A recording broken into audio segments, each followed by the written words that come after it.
The farm here, Bull Creek Road Farm, we purchased it just on 2 years ago. Yep. And for the first 12 months or 14 months, Heather and I ran it ourselves. And we've now got a 25% variable order share milker David Bain working for us. He's good, he's better than us.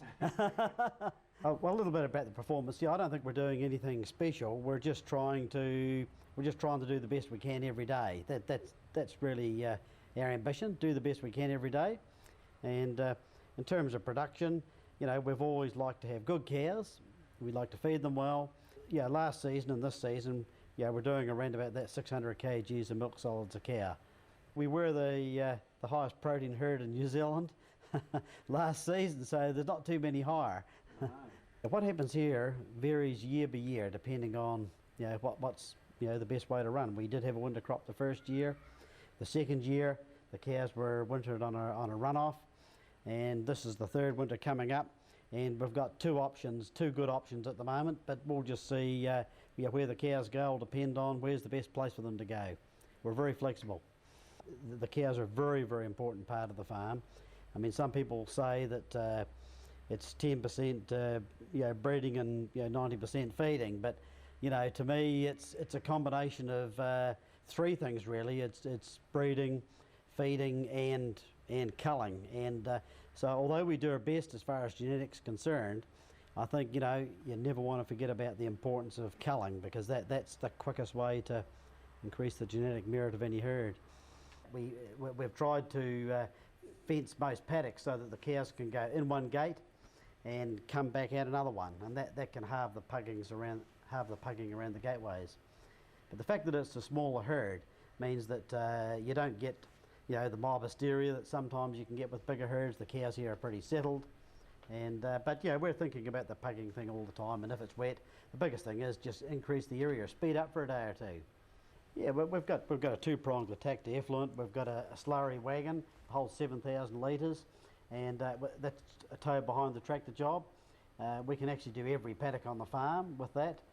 We've also got, if ground conditions do get a wee bit damp, we've actually got a travelling irrigator, and because it just pulls itself along on a winch, there's no soil compaction problems, and so we tend to we've got a dual system depending on what suits us best at the time. We have probably got 2 to 3 months storage, and that does mean that we don't have to put it on if conditions are wet. We've got a secret weapon on the calf rearing. It's Geoffrey's reared all the calves this year and has done a brilliant job. We reared them in the first year. Yep. Well, Heather reared them, I should say. Calf rearing's in good hands.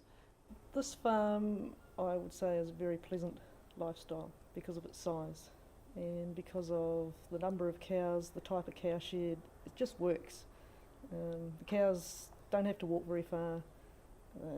It doesn't take long to get them in, so time-wise it's minimal as far as there's no wasted time. No.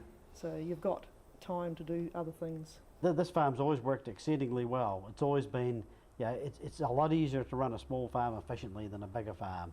There's more accountability. I mean, David the share milker, he can't say it was whoever, can't blame the staff because he's the staff. No. So I think it's the ultimate in accountability, and but it is an enjoyable farm to work.